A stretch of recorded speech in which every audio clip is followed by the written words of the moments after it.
Tessa is a business strategist with years of experience in personal development, leadership, training, and business development.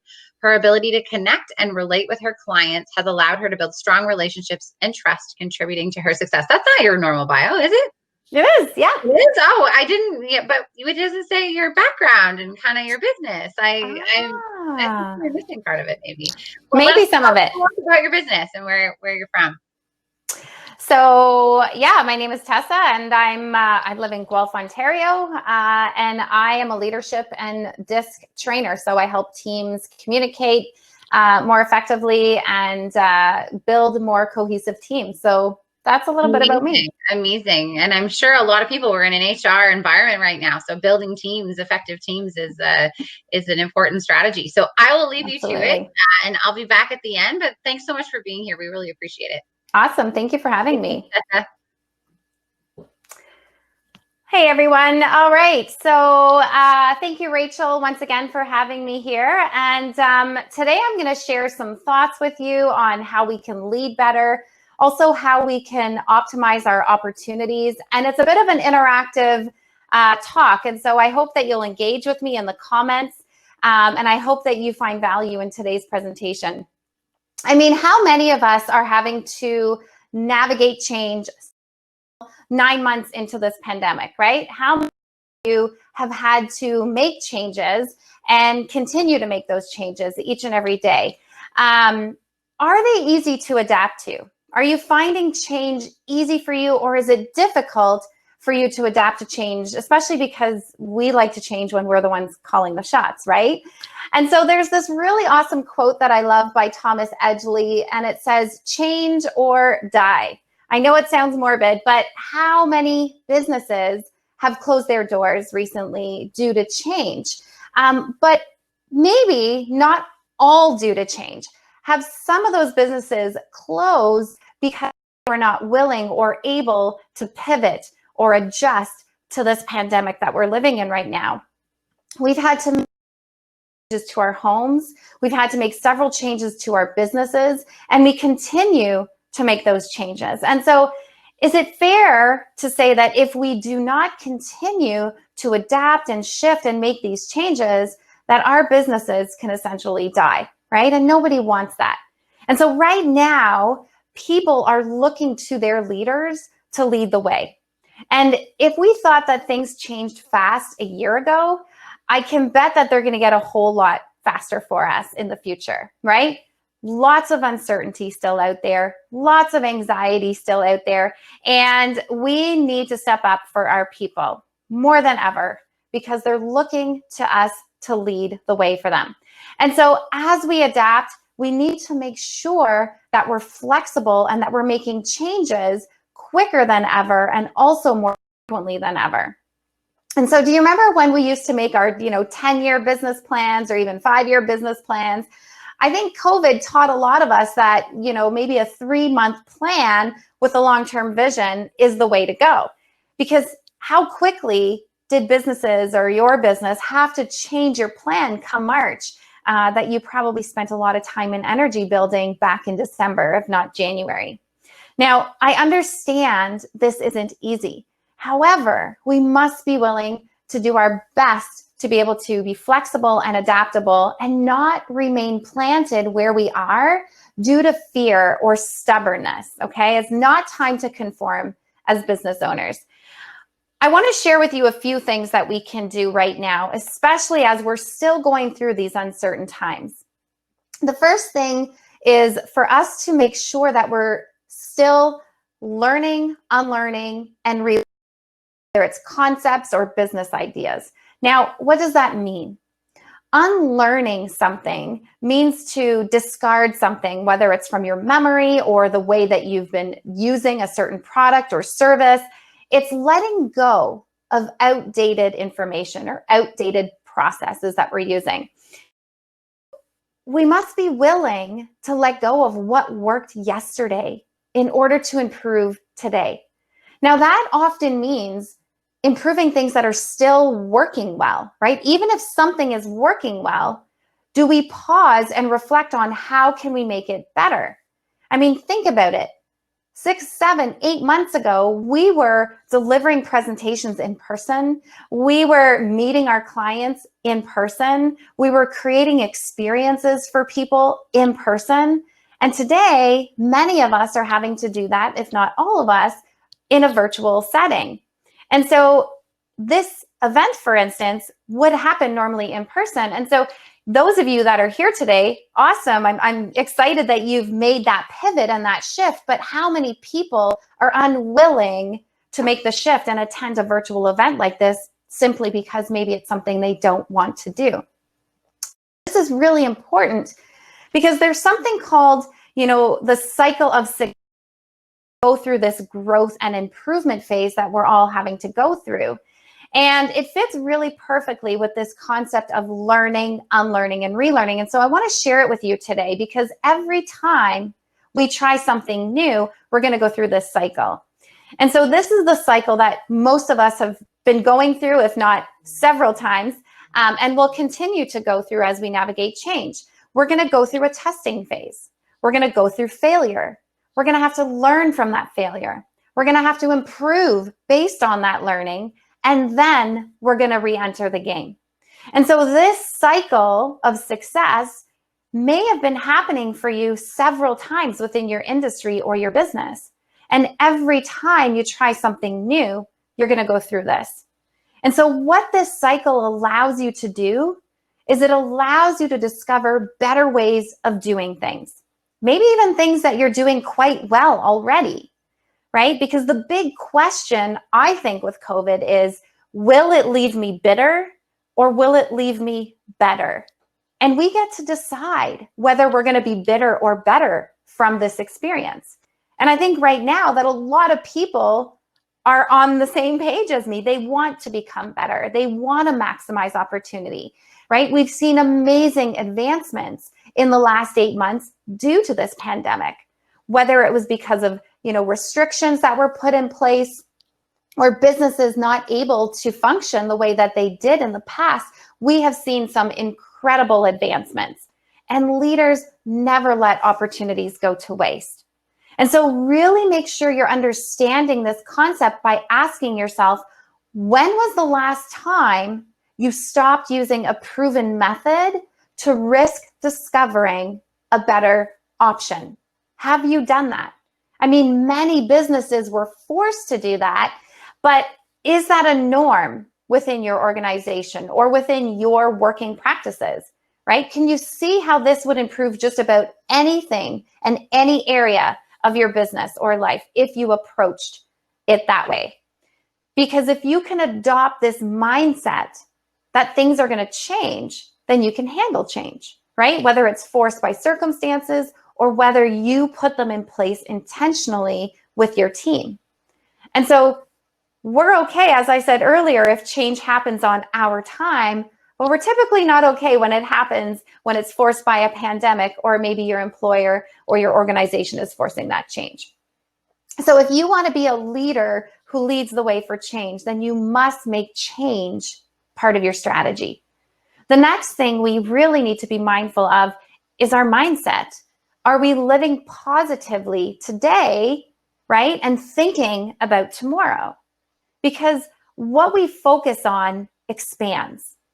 I'm not sure if you've heard that line before, but when you're aware of what you want tomorrow and in the future, then you're going to start to attract that into your awareness. You're going to start to bring the right people on your team. You're going to start to bring the right resources into your awareness. But on the flip side, when we're not aware, then we don't see opportunities as opportunities, right? Therefore, we don't attract the right people on our teams and organizations. And that is going to make our future better. And so focus on what you want, what you desire for your business and your organization, and then start to see that in your awareness as you move forward. Because the problem right now is that too many people are focusing on the problem. Too many people are talking about the problem, trying to predict the problem, right? And the more that we focus on that, the more that we attract that into our organizations and our teams. And so, what are you focusing on? What are you allowing to expand? because having a positive perspective does not mean you're denying reality, right? It simply means that you acknowledge the circumstances that are happening today, but you know that tomorrow will be a better day, and eventually we're going to get through this. And so again, you need to ask yourself if today you're willing to do, or you're ensuring that you have what you need in order to grow your team and your organization tomorrow. How are you able to use the law of attraction, for example, into your business, right? How can you focus on things that are within your control versus trying to control things that we can't predict? And then the third thing we need to do in this difficult time is move forward courageously, even though it's very uncertain and things are constantly changing, right? Even now, depending where you live, I know where I live, we've moved into orange, right? So that has brought on different restrictions. And so we're back and forth with work. We're back and forth with what we can do. We don't know when things are going to get back to how they used to be, if they ever do. But it's not a time for us to be complacent. You see, life shrinks or expands in proportion to one's courage. And so we need more courage now more than ever before. And so what do you need right now? Can we be, or are we allowing fear to stop us from making the necessary steps or shifts in our business and organization because we're uncertain of the results or the repercussions that may be ahead of us? Do you know that people who possess courage, who we look at as very courageously, they still have the same fears that each and every one of us have? They're simply pushing past it and continuing to move forward. That's really what courage is. It's being inspired enough to push past fear. And the fear of uncertainty is a real fear right now. And so all of these opportunities and shifts will come with a level of uncertainty. But with the right perspective, you can make it through. And so I want to share with you a few things that we can do to move forward with courage in this time of uncertainty. And there's 10 perspectives that I want to share with you today. The first perspective that I want you to keep in mind is that everything worthwhile is uphill.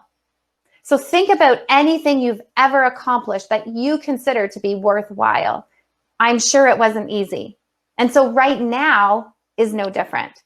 Secondly, you need to know that there's always an answer, or you need to let your people know that there's always an answer.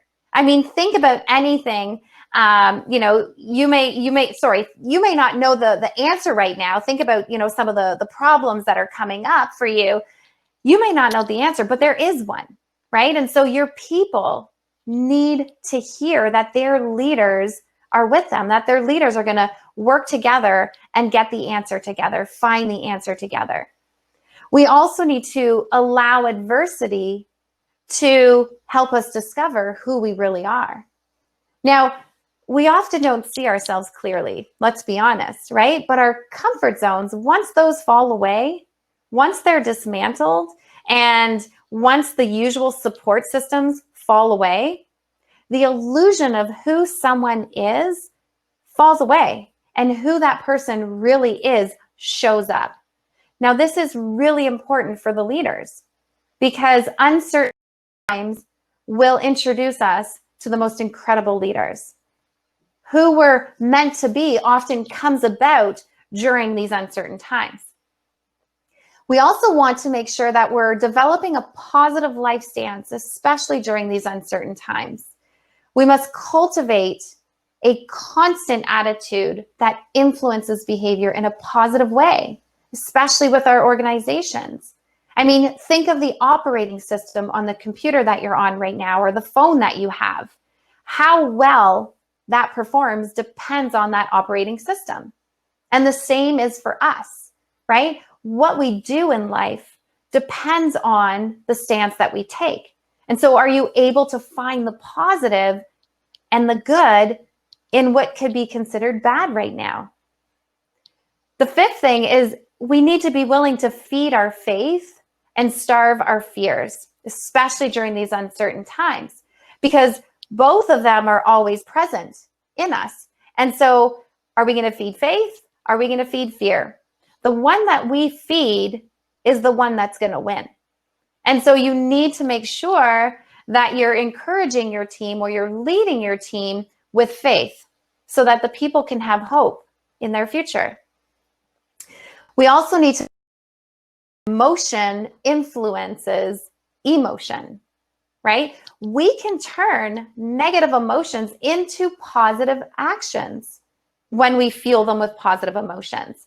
And leaders who do that are able to turn those negative emotions that may be coming up within a team or organization or even themselves and use it for positive action. The seventh thing is that we need to understand that today matters. Yes, there is uncertainty about tomorrow. We're all experiencing that. But that's why we need to focus on today.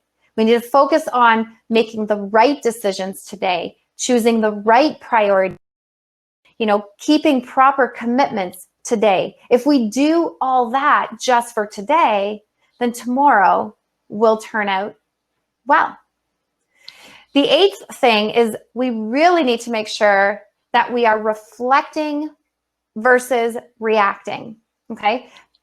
During uncertain times, the easiest trap and the easiest response for us to fall into is a reaction mode, right? We're falling into reaction mode and we're reacting to everything that's happening around us. However, as leaders and as teams and as organizations, we must encourage reflection, okay? We must be willing to reflect because reflect becomes an intentional thing versus reaction, which becomes behavior due to habits, how you behave due to reacting. And it's usually not a positive thing when we're reacting over reflecting. And then number 9 is we always want to look at the big picture. There's a big picture going on right now. And right now it's easy to think about how this is affecting me individually, right? How is this affecting Tessa versus the billions of people in the world right now, or the hundreds of thousands of people who live in your city, and how each of those people are also being affected by this pandemic. And so look at the big picture here, especially when you're making decisions. And then finally, number 10, know that these uncertain times will make you stronger. They're making us all stronger. And so, what you learn from today in a time such as this will be valuable for you as you continue to grow tomorrow. And so I want you to keep those perspectives in mind as you move through this uncertain time. And I want to spend the rest of the time speaking a little bit about opportunities and how you're able to see opportunities during these uncertain times. And I want you to let me know if you're able to see these as an opportunity. And if you do, I want you to put a 1 in the chat. Or have you allowed what I'm going to share with you to be seen as a distraction in your business, your organization, or your life? And if it's a distraction to you, I want you to put a number 2 down, okay? So the first one. So 1 means, yes, I see it as an opportunity. And 2 means I've seen it as a distraction. Adversity. Do you see opportunity in adversity, right? How often are we entering challenges, or in this case, crisis, with the perspective that there's an opportunity here? How willing are we to flip it and say there's an opportunity in this crisis, right? Because how we view things is how we do things. And perspective determines actions, which will then determine your influence. If you want to lead well, then you have to guard your perspective. And there are actual advantages to crisis. Now, please, I'm not saying that I welcome and want more of this, but there are some advantages. There's actually 3 that I'm going to share with you today. What crisis does is it balances the risk-reward ratio. It also increases your focus, and I'm sure maybe you've experienced that. And it also identifies a leader. And so rate yourself. Have you been able to see adversity as an opportunity? If so, put a 1. Or has it been a big distraction for you over the past 9 months, which would mark you as a 2? The second thing is challenges. Do you see opportunity in challenges? We cannot take advantage of opportunity if we're going to fear a challenge, okay? As leaders, we're always going to have challenges. As business owners, we're always going to have challenges. I mean, as humans, we're always going to have challenges. But it's what you do with that challenge that defines you. And so no one likes challenges, but they're part of your journey. They're part of you growing. And so if you can understand that there's always an option within a challenge, then you're going to welcome that challenge for what they are, which are opportunities for growth. And so are you a 1? Have you seen opportunity in challenges? Or is it a distraction to you? And down. What about change? Do you see opportunity in change? In the beginning, we were waiting for things to go back to normal. Now I'm not so sure there will ever be a normal, right? And so we need to embrace change. It's time for us to see the opportunity in that change. So that could mean a change in how your team communicates, how your team works together. It can mean a change in old or outdated products or services or processes, as we spoke about earlier. And so we've seen those incredible advancements, like I said, because they were forced to change. And so are you able to see opportunity in the changes that are happening within your work, your organization, or your team? Excuses. Are you able to see opportunity in excuses? Because if we want an excuse will show up for us, right? And many people hide behind excuses, right? I don't like online events. That could be an excuse for someone to not come to this event and grow. It could be an excuse actually for people to continue growing, to do things that are uncomfortable. And while many companies are hiding behind excuses, many business owners are hiding behind excuses. Are you able to see the opportunity in those excuses? It's been a hard 9 months. But the thing is it's been a hard 9 months for everybody. And so that reason cannot become our excuse, especially as leaders. And so are you seeing excuses as an opportunity, or are you seeing excuses as a distraction for you from making the necessary changes that you know you have to make? The 5th one is rejection. How often do we see opportunity in rejection? I mean, trust me, I've been rejected many times, right? We've all probably sent proposal, applied for jobs, attempted different things, and we've had a hard no. And what that does is it gives us the opportunity to learn, to grow in our skills, to understand what it is that we're missing and why we may have missed out on that opportunity. And what I tend to do when I look at rejection is it's simply telling me that my opportunity is somewhere else. That's all it is, right? If you're hitting a wall of rejection constantly, just look at it, shift your perspective and think, maybe this isn't where my opportunity lies, right? I'm getting rejected for a reason. And so do you see the opportunity in rejection, or is it a big distraction for you to continue moving forward? Number 6, hard work. Do you see the opportunity in hard work? Because let's face it, we are not given an overcoming life. We're given a life to overcome. That's what we're given. And it's the wrong perspective for any of us to think that life is supposed to be easy, because it's not. And if it were, then, there'd be no challenge, there'd be no growth in any of our lives. However, if we're willing to do the hard things, if we're willing to put in the hard work, then that will compound. That will compound in value, and that will create a better organization, a better team, right? A better life for us than we've ever imagined. And so have we been able to see the opportunity in working hard, or is that a distraction? And I'm sure right now we've had to work harder than maybe we've ever worked before. Number 9, obstacles. Do you see opportunity when it comes to obstacles that you're having to face now or previous COVID? Because obstacles are just controllers that are showing you there's a different path. That's what I believe they are. And I believe that there are two options to an obstacle. You can go around the obstacle, or you can remove the obstacle. Well, there's a third option, I guess. You can allow that obstacle to stop you, but I hope that you choose one or two. Go around or move it. Because the greatest gap between successful people and successful organizations is that gap of thinking, how can I overcome this obstacle? And successful leaders and successful business owners live on the other side of yes. And because of that, as a result to that, they will find the answers to overcoming obstacles that come in their way. And so are obstacles a distraction to you, or are they an opportunity for you?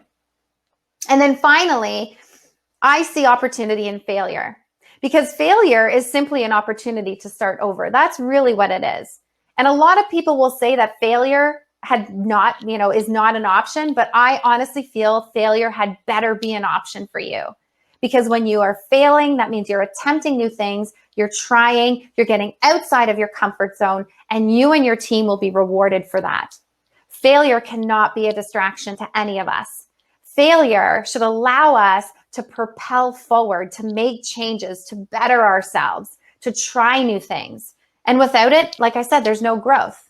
So one or two, is it a distraction or an opportunity? Leaders who lead are bold, they're courageous, they know what they want, and they know who they are. They help their team advance, they help their team show up, and they help their team during difficult times, such as this.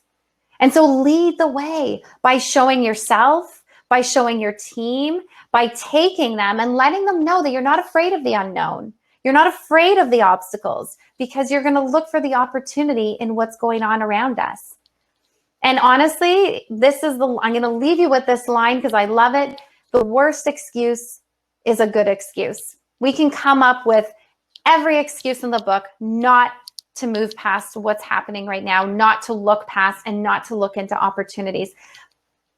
But the worst excuse is a good excuse. Okay. So leaders who lead want more for their people, more for themselves. And so the question is, are you going to be that leader for your team and your organization? Thank you. If there's any questions, feel free to ask. I think I went a little over time. Sorry about that, Rachel. No, you're perfectly fine. I feel like a magician sometimes. I just like pop in. You're just kind of there. I actually have a question. Yeah. Which you're talking about failure. Yeah. And I think like I'm pretty mentally strong with the whole, dealing with failure. It happens, it's life kind of thing. But some people aren't. So what are your biggest, I guess, ways or strategies in terms of taking failure and not like putting emotion into it? Because I feel like if you don't put emotion into it, you're not, you don't get down on yourself and sad about it. You're just like, what are your top strategies for like changing your thinking about failure? Yeah. Well, I think that's actually the answer is you have to change your thinking, right? It's not about you. So you're not attaching yourself to that outcome. The problem with failure is people often attach themselves to it, right? So we're separating the behavior here, but most people don't do that. So if they fail, they think they're a failure. And then they don't want to try anything new because they don't want to continue feeling like a failure. But if you can shift your mindset to a place that says, if I'm failing, that means I'm trying new things. That means I'm getting out of my comfort zone, right? That means that I'm attempting to grow. Every failure will be now seen as a learning opportunity for growth. And so if you can use that failure for you to just better yourself and know that it has nothing to do with you personally, that's when our ego comes in, right? Our ego steps in and says, Tessa, you failed, you're a failure. It's like, no, I failed, I messed up. But the important part is really just learning from that failure.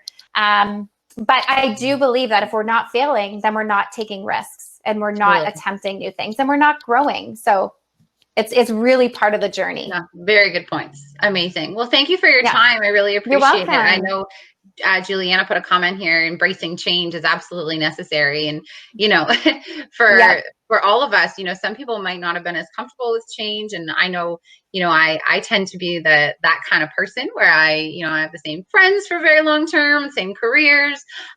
So, embracing change is a little bit more difficult for me, but with the pandemic, it's every day we're hearing new things and things that we have to change and adapt to and stuff like that. So it's been, I think you're much needed in the world right now, because people need to understand and learn and strategies about how to embrace that change. So thank you very much, Tessa. We'll probably see you soon. Sounds good. Thanks for your expertise. Have a great day. You too.